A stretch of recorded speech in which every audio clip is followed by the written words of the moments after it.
महादेव की बहुत सारी किताबें हैं। मन साधे तो जीवन सधे, मन की प्रचंड शक्ति, मन के हार, मन के जीते जीत, बहुत सारी किताबें हैं।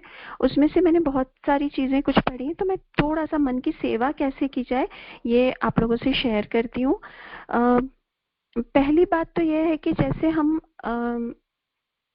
जो 4 संयम बताए गए हैं, अर्थ संयम, इंद्रिय संयमों में जो 4 संयम बताए गए हैं, उसमें हम विचार संयम अगर कर लें, विचार संयम पे हम अगर करें तो सारे बाकी के जो संयम है वो आसान हो जाते हैं। तो हमें अपने विचारों का हमेशा कंट्रोल करना है उसको। दूसरी बात ये कि जैसे हम अपनी फिजिकल भोजन मतलब फिजिकल डाइट का ख्याल रखते हैं, कि जैसे हम भोजन बड़े चुन कर करते हैं, बड़ा ध्यान पूर्वक कुछ भी लेते हैं तो भाई इसमें ये प्रोटीन है, कैल्शियम है, साफ सुथरा होना चाहिए, हाइजीनिक होना चाहिए खाना। बाहर भी जाते हैं तो हम ये सोचते हैं कि हमें सब कुछ अच्छा मिले, लेकिन हम जब मन की बात आती है तब हम कुछ भी पढ़ते हैं, कैसा भी साहित्य हो, कोई भी मूवी हो, कोई सा भी लोगों के बीच उठना, मतलब उसका हमें थोड़ा ध्यान रखना चाहिए। मन का जो आहार है उसका भी हमें बहुत ख्याल रखना चाहिए। और अच्छा स्वाध्याय, जैसे हम ढूंढते हैं कि भाई हमें अच्छे होटलों में जाना है, ये तो जहाँ पर अच्छा स्वाध्याय, प्रवचन, सत्संग, किस तरह की कोई अच्छी चीज मिल रही हो, तो इक्वली हमें अपने मन को भी इम्पोर्टेंस देना चाहिए। और हमें सात्विक डाइट, जैसे हम अपने बॉडी को चाहते हैं स्वस्थ रहने के लिए कि सात्विक डाइट ली जाए उसके लिए, तो उसी प्रकार हमारे मन को भी हमें सात्विक डाइट देनी चाहिए। तो उससे काफी हद तक हम अपने मन की सेवा है ये एक प्रकार की। और तीसरी बात ये कि कई बार ऐसा होता है कि हमारे लाइफ में टॉक्सिक लोग रहते हैं, तो रहते ही हैं सभी के कुछ न कुछ परेशानियां, किसी से नहीं बनना या फैमिली में ही हो जाता है। तो मुझे ऐसे लगता है कि उसके कारण मन में बहुत अशांति फैली रहती है हमारे, कि अरे किसी ने बोल दिया, कुछ हो गया किसी तरह का गड़बड़, और फिर उसके बाद में उससे नहीं वो बात खत्म नहीं हो पाई और बस अंदर ही अंदर मन ही मन कुढ़ते रहते हैं। ये सभी के साथ होता है। तो मेरा ऐसा मानना है कि उस चीज को हम जिस व्यक्ति से या जहां भी हमारे साथ ऐसा होता है, हम उससे एक प्रामाणिक डिस्टेंस बना लिया जाए, उससे ना उनसे नफरत की जाए, ना किसी तरह का कोई खूब प्रेम किया जाए, न्यूट्रल में रहा जाए, कोई भाव नहीं, उस समय एक निश्चित दूरी बना ली जाए, क्योंकि हम अगर नफरत करते तो हमारा ही नुकसान होता है। तो इस तरह हम अपने मन को शांत रख सकते हैं। और मन की सेवा की बात की गई है, यही हमारी मन की सेवा है, ऐसा मुझे लगता है। आप लोग मुझे करेक्ट कर सकते हैं अगर मैं कुछ ऐसा लगता है किसी को तो, कि और कोई पॉइंट है तो आइए हमारा आज का स्वाध्याय शुरू करते हैं। मई 2023 की अखंड ज्योति से पेज नंबर 19, बिनु पद चलई सुनई बिनु काना, जिसका मतलब है बिना पैर के जो चलते हैं और जिनको बिना कान के जो सुन सकते हैं, है ना। और ब्रह्म की डेफिनेशन दी हुई है, भगवान ही है वो जो बिना पैर के चलते हैं और बिना कानों से हमारी प्रार्थनाएं, हमारी इच्छाएं पूरी करते हैं, सुनते हैं। तो ऐसे ब्रह्म के बारे में इसमें बताया गया है, बहुत ही अच्छा आर्टिकल है, मैं पढ़ती हूँ। ब्रह्म आदि है, अनंत है, क्योंकि उसका न तो आरंभ है और न ही कोई अंत है। वह असीम है, क्योंकि उसकी कोई सीमा नहीं। वह अरूप है, क्योंकि उसका कोई रूप नहीं। वह निराकार है, क्योंकि उसका कोई आकार नहीं। पर वही निर्गुण, निराकार, अरूप, अव्यक्त ब्रह्म अपनी इच्छा व संकल्प मात्र से निराकार होते हुए भी साकार हो जाता है, निर्गुण होते हुए भी सगुण हो जाता है, अव्यक्त होते हुए भी व्यक्त हो उठता है, अरूप होते हुए भी वह स्वरूप हो जाता है। क्यों? क्योंकि उस सर्वज्ञ, सर्वव्यापी, सर्वसाक्षी, सर्वशक्तिशाली ब्रह्म के लिए कुछ भी तो असंभव नहीं है।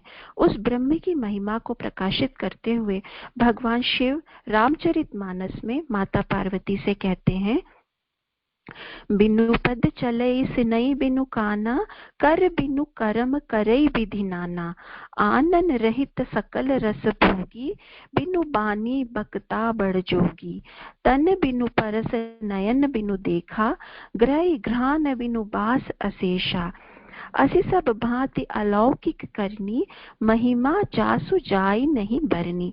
अर्थात वह ब्रह्म बिना पैर के चलता है, बिना कान के सुनता है, बिना हाथ के नाना प्रकार के काम करता है, बिना मुंह जिह्वा के ही सारे रसों का आनंद लेता है और बिना वाणी के योग्य वक्ता है।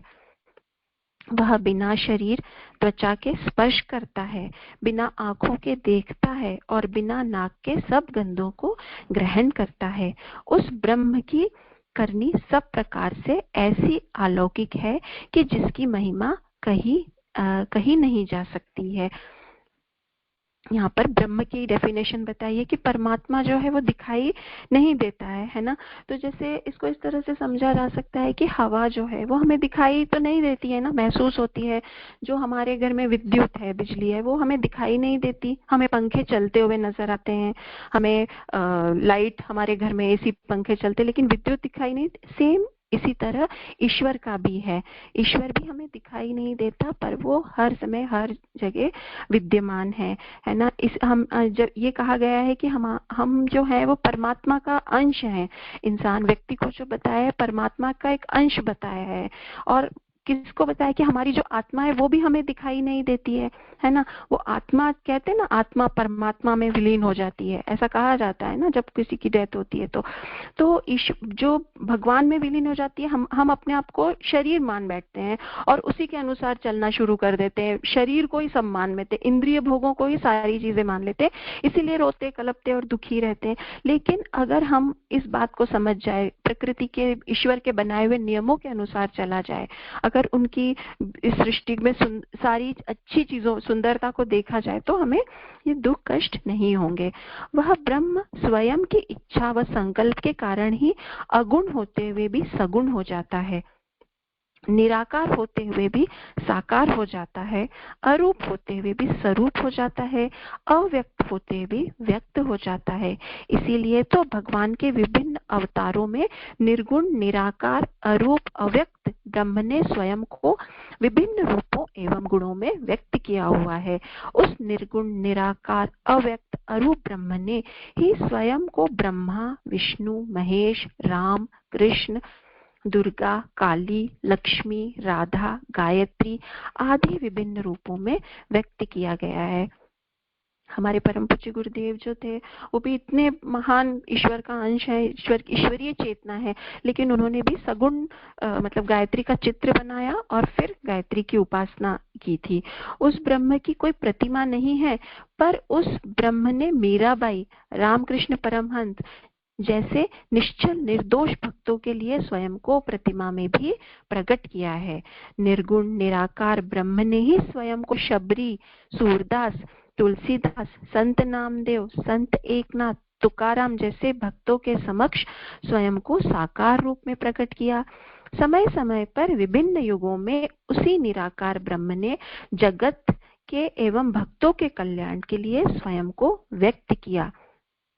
अस्तु सगुण और निर्गुण, अव्यक्त और व्यक्त, अरूप और स्वरूप में कोई भेद नहीं, कोई अंतर नहीं।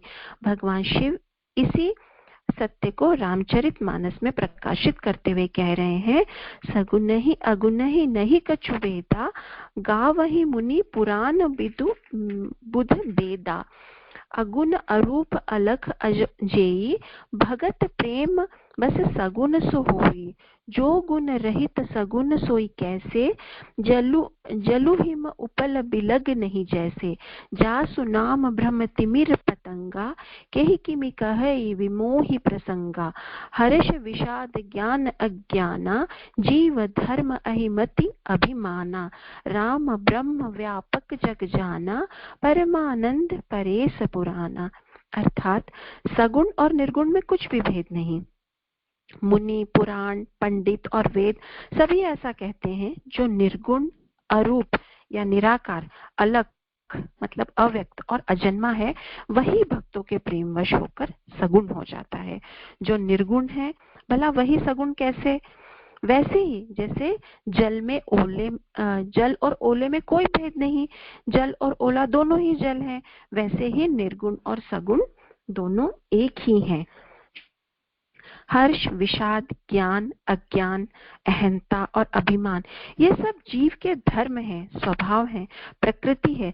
पर श्री रामचंद्र जी तो व्यापक ब्रह्म, परमानंद स्वरूप, परात्पर प्रभु और पुराण पुरुष हैं। इस बात को सारा जगत जानता है। अब प्रश्न यह उठता है कि उस ब्रह्म की प्राप्ति के लिए हम क्या करें? करें तो क्या करें? उस ब्रह्म को हम पाए तो कहाँ पाएं? इस प्रश्न का समाधान हम पाएं तो कैसे पाएं? रामचरितमानस की प्रस्तुत चौपाइयों में भगवान शिव ने इन्हीं प्रश्नों का समाधान प्रस्तुत कर रहे हैं। बैठे सुर सभी सब करहि विचारा, कह पाई प्रभु करहि पुकारा। पूरे बैकुंठ जान कह कोई, को कह पय निधि बस प्रभु सोई। जाके हृदय भगति जसी प्रीति, प्रभु तह प्रगट सदा तोहि रीति। तेहि समाज गिरिजा में रहूं, अवसर पाई वचन एक कहूं। हरि व्यापक सर्वत्र समाना, प्रेम प्रकट होई मैं जाना। देश काल दिस विदिसहु माही, कहूँ सो कहाँ जहाँ प्रभु नाही। अग जगमय जग सब रहित विरागी, प्रेम ते प्रभु प्रगटय जिमि आगी। मोरे वचन सबके मन माना, साधु साधु करि ब्रह्म बखाना। अर्थात शिवजी माँ पार्वती जी से कहते हैं, एक बार सभी देवता यहाँ बैठकर विचार करने लगे कि प्रभु को कहाँ पावे ताकि उनके सामने पुकार कर सकें। इसको लेकर कोई बैकुंठपुरी जाने को कहता तो कोई वही प्रभु क्षीर सागर में निवास करते हैं ऐसा कहता। जिसके हृदय में जैसी भक्ति और प्रीति होती है उसके लिए प्रभु सदा वहां सदा उसी रीति से प्रकट होते हैं। हे पार्वती, उस समय मैं भी उसी समाज में देवगणों के बीच बैठा था। अवसर पाकर मैंने कहा, मैं तो यह जानता हूं कि भगवान सब जगह समान रूप से व्यापक हैं, प्रेम से वे प्रकट हो जाते हैं। देश काल दिशा विदिशा में बताओ कोई ऐसी जगह है जहाँ प्रभु ना हो? वे तो चराचरमय होते हुए भी सबके रहित और विरक्त हैं। वे प्रेम से प्रकट होते हैं। जैसे अग्नि अव्यक्त रूप से सर्वत्र व्याप्त है, परंतु साधन विशेष के सहारे वह कहीं भी प्रकट हो जाती है। उसी प्रकार सर्वत्र व्याप्त भगवान भी प्रेम से ही प्रकट होते हैं। उस देव समाज में बैठे सबको मेरी यह बात बड़ी प्रिय लगी और ब्रह्मा जी ने साधु साधु कहकर मेरी बड़ाई करी। अस्तु यह स्पष्ट है कि सगुण और अगुण में कोई भेद नहीं। निर्गुण निराकार अव्यक्त अदृश्य अरूप ब्रह्मा ही सगुण साकार व्यक्त दृश्य स्वरूप में ईश्वर है, परमेश्वर है, परमात्मा है। निर्गुण निराकार ब्रह्म को सगुण और निर्गुण निराकार ब्रह्म ही सगुण और साकार होता है। अदृश्य ब्रह्म ही दृश्य होता है, अव्यक्त ब्रह्म ही व्यक्त होता है और अरूप ही स्वरूप सगुण होता है। जो दूर है वही पास होता है। पर उपासना करें किसकी? सगुण की या अगुण की, व्यक्त की या अव्यक्त की, दृश्य की या अदृश्य की, रूप की या अरूप की, साकार की या निराकार की? निसंदेह भगवत उपासना भगवत ध्यान के लिए सगुण और अगुण, साकार और निराकार दोनों ही मार्ग साधकों के लिए सुलभ है। वह अपनी रुचि अभिरुचि व प्रकृति के अनुसार वे स्वयं के लिए दोनों में से किसी भी रूप का चयन कर सकते हैं। आध्यात्मिक जगत में अगणित साधकों ने साकार या सगुण, निराकार या निर्गुण ब्रह्म की उपासना करके ब्रह्म प्राप्ति की है। उस ब्रह्म को अपने हृदय में सतत ध्यान करते हुए अगणित साधकों ने ब्रह्म को प्राप्त किया है और ब्रह्मानंद की अनुभूति की है। राम, कृष्ण, विष्णु, शिव, काली, दुर्गा, गायत्री आदि विभिन्न सगुण साकार रूपों, छवियों, मूर्तियों आदि का ध्यान स्मरण करना सगुण या साकार उपासना है और बिना किसी छवि, रूप, स्वरूप, प्रतिमा का अवलंबन लिए ब्रह्म की उपासना ध्यान करना निराकार निर्गुण उपासना है। इन दोनों मार्गों में साधक की इन दोनों मार्गों से साधक की ब्रह्म प्राप्ति कर सकता है। पर सगुण और निर्गुण में अधिक सरल और सुगम और श्रेष्ठ कौन सा है? यह प्रश्न स्वाभाविक रूप से साधकों के मन में उठता है। कुरुक्षेत्र में भगवान श्री कृष्ण के मुख से गीता का अमृत ज्ञान सुन रहे अर्जुन के मन में भी यह प्रश्न उठ रहा था।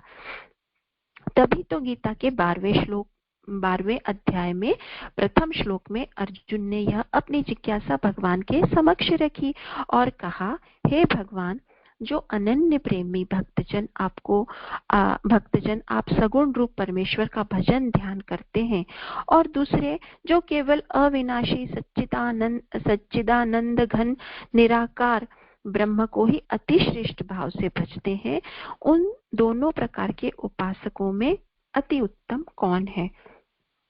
तब गीता में भगवान श्री कृष्ण बोले, मुझ में मन को एकाग्र करके निरंतर मेरे भजन ध्यान में लगे हुए भक्तजन अतिशय श्रेष्ठ श्रद्धा से युक्त होकर मुझ सगुण परमेश्वर को भजन करते हैं, वे मुझे योगियों में अति उत्तम योगी मान्य हैं। परंतु जो पुरुष इंद्रियों के समुदाय को भली प्रकार वश में करके मन बुद्धि से परे सर्वव्यापी अकथनीय स्वरूप और सदा एक रस से रहने वाले नित्य अचल निराकार अविनाशी सच्चिदानंद घन ब्रह्म को निरंतर एकाकी भाव से ध्यान करते हुए भजते हैं, वे संपूर्ण भूतों के हित में रत और सब में समान भाव वाले योगी मुझको ही प्राप्त होते हैं। पर हाँ, उन सच्चिदानंदन घन निराकार ब्रह्म में आसक्त चित्त वाले पुरुषों के साधन में परिश्रम विशेष है, क्योंकि देहाभिमानियों के द्वारा अव्यक्त विषयक गति दुख पूर्वक प्राप्त की जाती है। मुझे जहाँ तक यह समझ में आ रहा है कि जो निराकार भक्ति है, निराकार है, वो थोड़ी सी कठिन है और उसमें उस साधना में मेहनत ज्यादा करनी पड़ती है। जो सगुण भक्ति बताई गई है, किसी चित्र को, जैसे गायत्री माता के चित्र को सामने रख के उनकी भक्ति की जाए, तो वो उस प्रतिमा में हमारे गुरुदेव ने देखा है उनको, तो वो जो भक्ति है वो सगुण भक्ति ज्यादा आसान है, निर्गुण भक्ति का मार्ग थोड़ा कठिन बताया गया है। जो मेरे पारायण में रहने वाले भक्तजन संपूर्ण कर्मों में मुझको अर्पण कर मुझ सगुण रूप परमेश्वर का ही अनन्य भक्ति योग से निरंतर चिंतन करते हुए भजते हैं, हे अर्जुन, उन मुझ में चित्त लगाने वाले प्रेमी भक्तों को मैं शीघ्र ही मृत्यु रूप संसार समुद्र से उद्धार करने वाला होता हूँ। इसलिए हे अर्जुन, तू मुझ में सगुण साकार परमेश्वर में मन लगा और मुझ में ही बुद्धि लगा। इसके उपरांत तू मुझ में ही निवास करेगा, इसमें कोई संशय नहीं है। तो यहाँ भगवान ने बहुत क्लियरली बता दिया है गीता जी में कि सगुण की उपासना करनी चाहिए, उसी से हमारा कल्याण होगा। वास्तव में उस ब्रह्म की अनुभूति पाने और उसे प्राप्त करने के लिए ही हमें यह मनुष्य जीवन रूपी दुर्लभ साधन प्राप्त हुआ है। इसलिए इस मनुष्य शरीर को साधन का धाम और मोक्ष का द्वार कहा गया है। जो मनुष्य इस साधन को योग साधना के बजाय भोग वासना में बर्बाद करता है, वह लोक परलोक दोनों में दुख पाता है। वह सिर पीट कर पछताता है तथा अपने दुखों के लिए दूसरों को दोषी ठहराता है। जो लोग मनुष्य का शरीर पाकर भी ब्रह्मपति हेतु साधन पुरुषार्थ करने के बजाय सदैव विषय भोगों में डूबे रहते हैं, वे दरअसल ब्रह्म रूपी अमृत को त्याग कर विषय रूपी विष का पान करते हैं और 84 लाख योनियों में चक्कर लगाया करते हैं। जो लोग अपने मनुष्य जीवन को सफल करना चाहते हैं, लोक परलोक में सुख, शांति, आनंद और मुक्ति चाहते हैं, उन्हें सच्ची श्रद्धा, भक्ति, प्रेम, विश्वास के साथ नित्य ब्रह्म चिंतन, ध्यान, स्मरण, भजन, संयम, स्वाध्याय, सेवा आदि करते रहना चाहिए। मैं फिर से पढ़ देती हूँ ये सारी चीजें। इसमें कहा है हम सभी को सच्ची श्रद्धा भक्ति से प्रेम, श्रद्धा, भक्ति, प्रेम, विश्वास के साथ नित्य ब्रह्म चिंतन, भगवान का चिंतन, ध्यान, स्मरण, भजन, संयम, स्वाध्याय, सेवा आदि करते रहना चाहिए। इसी से लोक परलोक का सुख प्राप्त होता है। साथ ही ब्रह्म की प्राप्ति कर जीवात्मा जन्म मरण के बंधनों से मुक्त होकर सदा के लिए मुक्त हो जाती है। तो ये यहाँ पर ब्रह्म की डेफिनेशन बताई है ईश्वर ने, और सगुण और निर्गुण भक्ति में कौन सी श्रेष्ठ है जो हम मनुष्यों को करनी चाहिए और किस प्रकार से अपना जीवन जीना चाहिए, ये बताया है। आगे मैं जोशी आंटी जी से बोलूंगी कि वो अपना स्वाध्याय करें, और अगर जो भी मुझसे कुछ गलती हुई हो या जो भी इसके रिलेटेड कोई पॉइंट बताना चाहते हैं तो जरूर बताएं। मीकू, सारिका दीदी, आप लोग भी कुछ कहना चाहते हैं तो जरूर बताइए। सभी को बहुत बहुत धन्यवाद, प्रणाम।